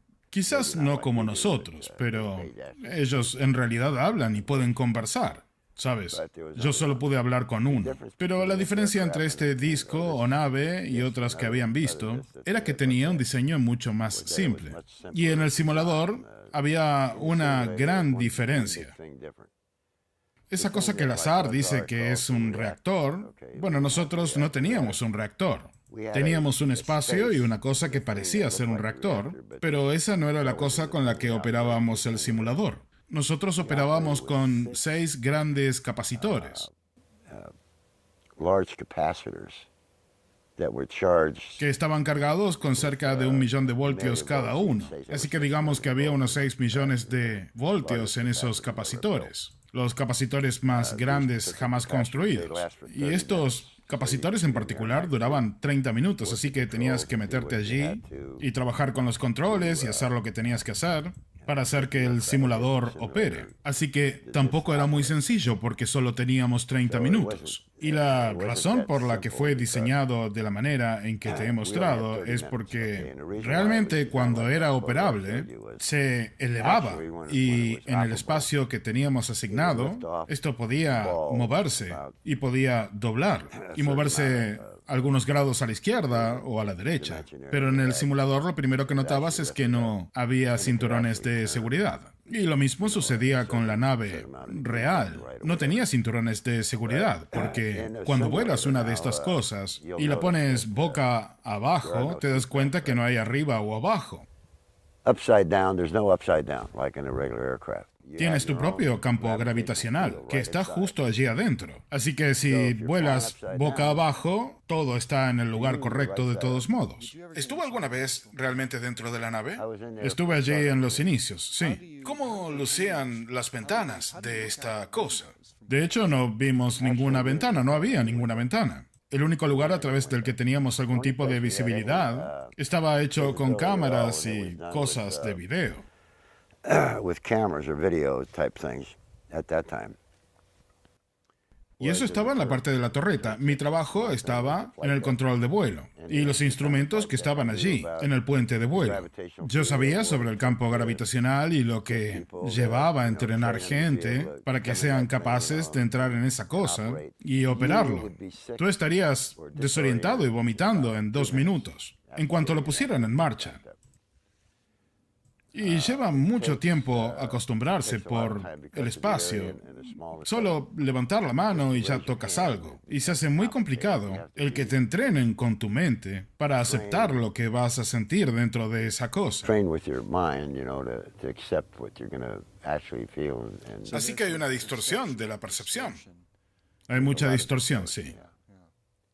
Pero una vez que ya llevas un tiempo, se vuelve simple. Tienes que entender dónde está todo y qué va a suceder con tu cuerpo, ya que no es muy diferente de acostumbrarse a las fuerzas G cuando estás volando una aeronave. Es algo así, termina siendo un nuevo juego de pelota. Todos los ingenieros que yo conocí eran parte del equipo inicial. Todos tenían que verificar que funcionen las cosas en las que estaban trabajando como se suponía que tenían que hacer. ¿Acaso alguna vez alguien voló uno de estos discos al espacio? ¿Sabes? Yo no sé eso. Realmente no sé eso. Estoy seguro que lo han hecho. Pienso que quizás les tomó mucho tiempo entrenar suficiente cantidad de gente, pero todo el problema con este disco es que es tan exacto en su diseño que no puede ser utilizado, digamos, como utilizamos nuestras aeronaves hoy en día, con bombas que puedes lanzar o ametralladoras que van en las alas y ese tipo de cosas. El diseño está tan enfocado en lo que tiene que hacer que no puedes agregar nada. Simplemente tiene que hacer lo que tiene que hacer. Hay un gran problema en el diseño respecto a dónde tienen que poner las cosas. Sobre todo, por ejemplo, pensar en cuál es el centro de la nave y ese tipo de cosas. Incluso dado el hecho de que lo hicimos un poco más alto para que los tipos más altos puedan entrar allí, y nosotros logramos extender esa nave con la misma configuración que la original, pero más grande. Bueno, les puse lo de Bill Uhouse porque él da una explicación que calza casi perfecto con lo que estaba contando recién Miller.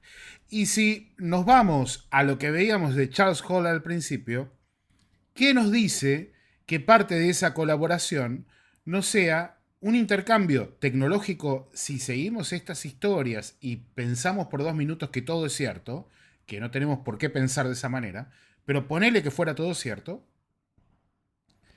una colaboración donde se incluya tecnología siempre y cuando no sea para fines bélicos. ¿Ok? Yo creo que sería interesante tomarlo de esa manera. Así que familia señalera, habiendo hecho la encuesta con un 89%, porque hagamos una segunda parte de Charles Hall, vamos a ir con la segunda parte de Charles Hall. Vamos a ver si la hacemos mañana a la noche o la semana que viene, ¿ok? Vamos a ver cómo ando con el tiempo, porque este sábado, amigos y amigas, vamos a estrenar la nueva entrevista con Juan José Benítez. Un Juan José Benítez que va a ampliar la información sobre el caso de Paul Parada. Un Juan José Benítez con el que vamos a hablar de criptoterrestres, o sea, de la posibilidad de que haya seres no humanos viviendo entre nosotros prácticamente durante toda la entrevista, diferentes casos y por supuesto también su propia experiencia de abducción. El sábado a las 11 de la noche, anótenlo, JJ Benítez con una entrevista muy jugosa y exclusiva de La Señal. Esta situación nos lleva a pensar en algo que ya es muy común, por lo menos entre los investigadores, y es la idea de que la raza humana pensante pudiera proceder de una intervención genética de alguna de estas civilizaciones en un pasado remotísimo. Y luego le dijeron a este brasileño, le dijeron también que esa intervención en una pareja de lémures que dio lugar a la inteligencia humana se llevó a cabo en la isla de Madagascar y posteriormente trasladaron a esta pareja de primates ya en periodo de evolución, los trasladaron al este de África, donde empezó a desarrollarse la humanidad como tal.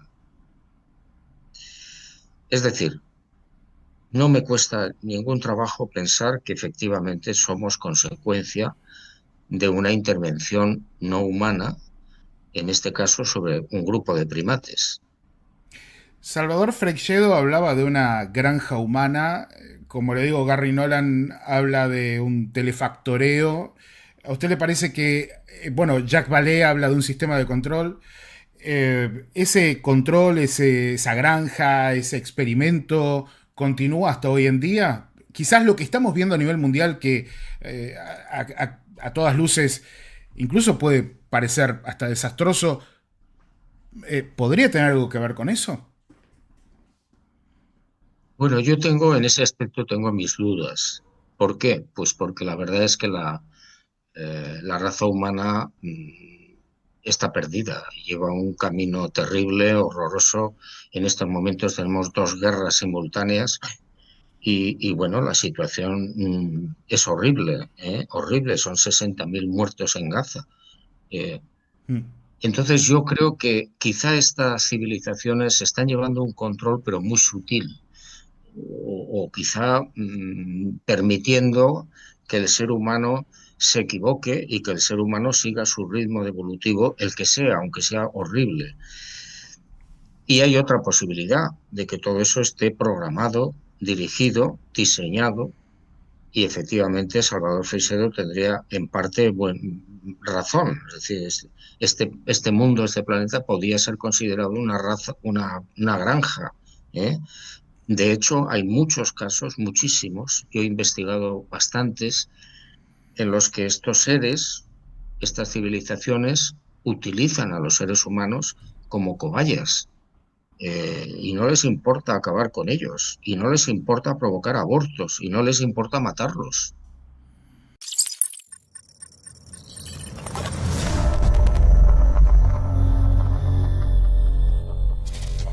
Estamos en directo en la señal Ciencia y Misterios. Podemos hacer algunas preguntas y respuestas para los últimos minutos de este directo, familia señalera, si les parece bien. Yo quiero agradecerles a todos los que colaboraron esta noche con el directo, además de que hemos sido prácticamente 1900 gran parte del directo y lo estamos siendo en este momento.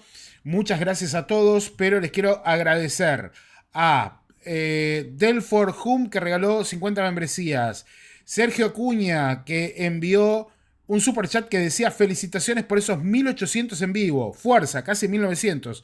Bueno, yo regalé 50 membresías. Ariel Araya regaló 50 membresías. Nicolás Bertola, 3D Channel, regaló 10 membresías. Y Pablo La Pampa regaló otras 5 membresías. Suscríbanse al canal, que es totalmente gratuito. Tenemos más de 2100 videos sobre estos temas y seguimos creciendo. Y el sábado, anótense por ahí, que va a estar con nosotros JJ Benítez con una entrevista de prácticamente 1 hora con información súper interesante sobre varios temas, incluyendo el caso de Paul Parada. Delfor Hum, que dice abrazo grande, Fer. Gracias, Delfor. Por aquí dice Matías Bars, el humano por naturaleza somos conquistadores y guerreadores por naturaleza. Sí, a ver, hay una hipótesis que ahora no recuerdo cómo se llama, que es muy interesante porque propone que toda especie en una primera etapa evolutiva es muy aguerrida porque intenta ganar todo el espacio necesario para garantizarse la supervivencia. Y que a medida que se va desarrollando va disminuyendo esa belicosidad y va entrando en una etapa un poco más tranquila. Espero que lleguemos a esa etapa un poco más tranquila. Me parece que todavía estamos, como decía Ray Bradbury, estamos mucho más cerca de las cavernas que del espacio, ¿no?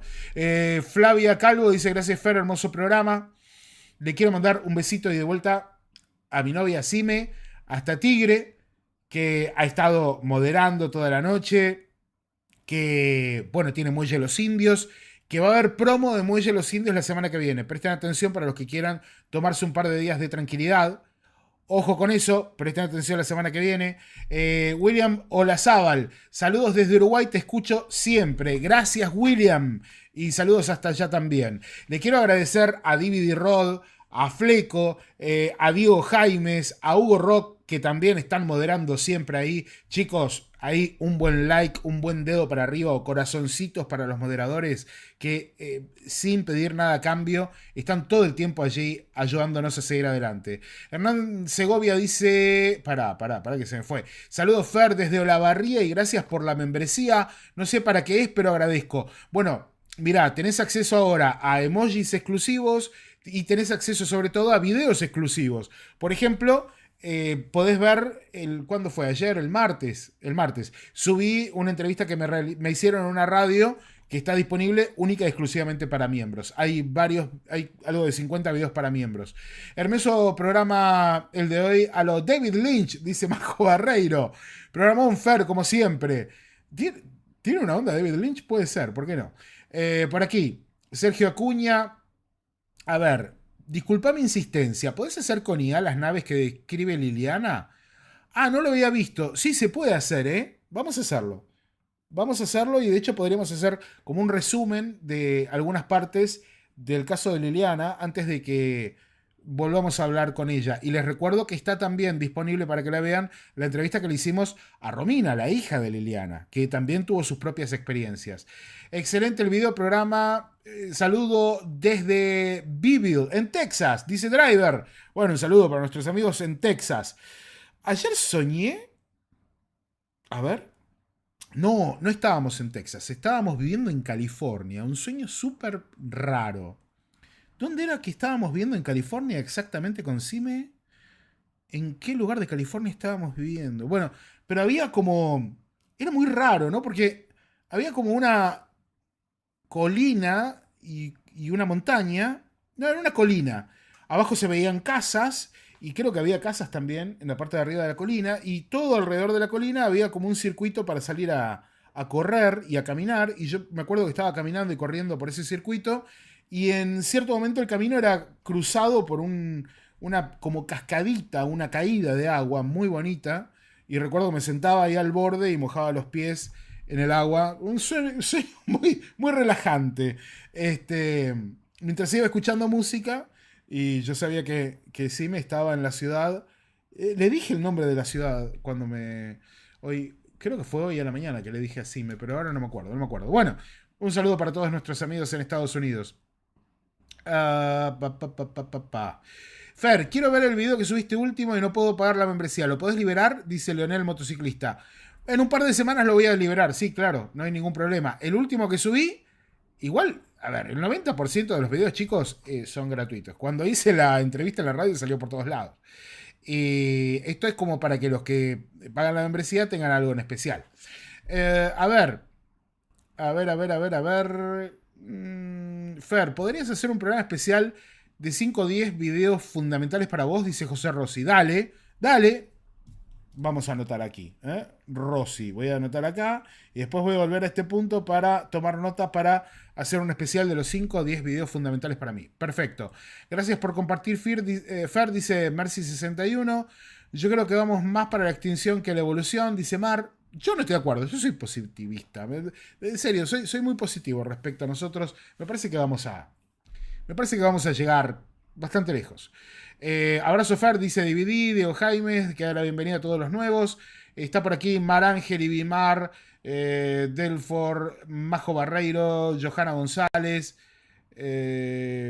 Por aquí está Sergio Cuña, también Hugo Pérez, Lion Grace, que da las gracias a los moderadores. Pablo, qué buen programa, Fer, te felicito, qué buen trabajo. Muchas gracias, chicos y chicas, y disculpen la demora. Programón Fer, dice Diego Fernando por acá. Te tengo al ojo, que está en México, un saludo grande. Horarios de los directos, 11 de la noche de Argentina. A partir de las 11 de la noche de Argentina, y podemos salir 11:15, 11:20, 11:30, como hoy, a las 12 de la noche de Argentina. Pero bueno, tratamos de salir lo más cerca de las 11 posible. Como siempre, la info espectacular para abrir mentes, dice Hernán Segovia. Gracias. Por aquí está Javier Álvarez. Gran programa, Fer, como siempre. Gracias a vos, Javier. Por aquí, Angelina. Sorry, yo apenas tengo 2 gigas, pero espero que pueda entrar el sábado. Fer, digo la del doctor que cosió al alien y si hay análisis de sangre, ya lo dijiste. El sábado van a saber de eso, chicos y chicas. El sábado. Gustavo Roldán, qué lindo, amigo, abrazo gigantesco. Vamos, los moderadores y a todos los que colaboran, aguante la señal. Se me hace muy corto el video, dice Raico Ávila. Por aquí también, ¿quién más? A ver, Cecilia Blando. También estoy viendo por acá a... ¿Quién más? Mercy61 sabía... Lea Perren. Es parte del proceso evolutivo. Quizás estos seres ya lo vivieron. Puede ser, ¿no? Como la historia de los vulcanos en Star Trek. Ricky, gracias por la membresía. Un saludo grande. También por aquí José Rossi que dice gracias Fer. Ahora sale un alien en el chat, qué genios. Bueno, por aquí Rosa Sapia, es excelente todo lo que hacen, gracias Rosa. Andrés deja saludos, hay muchos nuevos en el canal también, muchas gracias a todos los nuevos que están por acá. También saludos para Lobo, Silvia Portillo, ¿a quién le dice que era el vecino? De Fontana, California, dice. Y puede ser, andás a ver. No, Fontana no era, Fontana no. ¿Qué ciudad era? Creo que era San Diego, mirá. Creo que era San Diego. Saludos desde Uruguay, dice Adriana. Rosana Sapia dice es un programa serio, gracias. En Lanús está Patricia Bongiovanni. A toda la familia, saludos desde Suecia, dice Miss Popol Vuh. En Chile está Elizabeth Castro Casanova, un saludo grande para Elizabeth. Por aquí estoy viendo a Raiko Ávila. Dice, no es adulación, es que eres el mejor de verdad. Gracias, Raiko. No, pero hay gente que trabaja mucho mejor. Igual nosotros siempre estamos tratando de mejorarnos todo el tiempo. Fer, ¿para cuándo un vivo con Juan G. Vallejo? A ver, mañana no. El próximo sábado sale el programa que grabamos esta semana con Juan G. A ver, pará. Estoy perdido con los... ¿Cuándo grabamos con Juan G? No.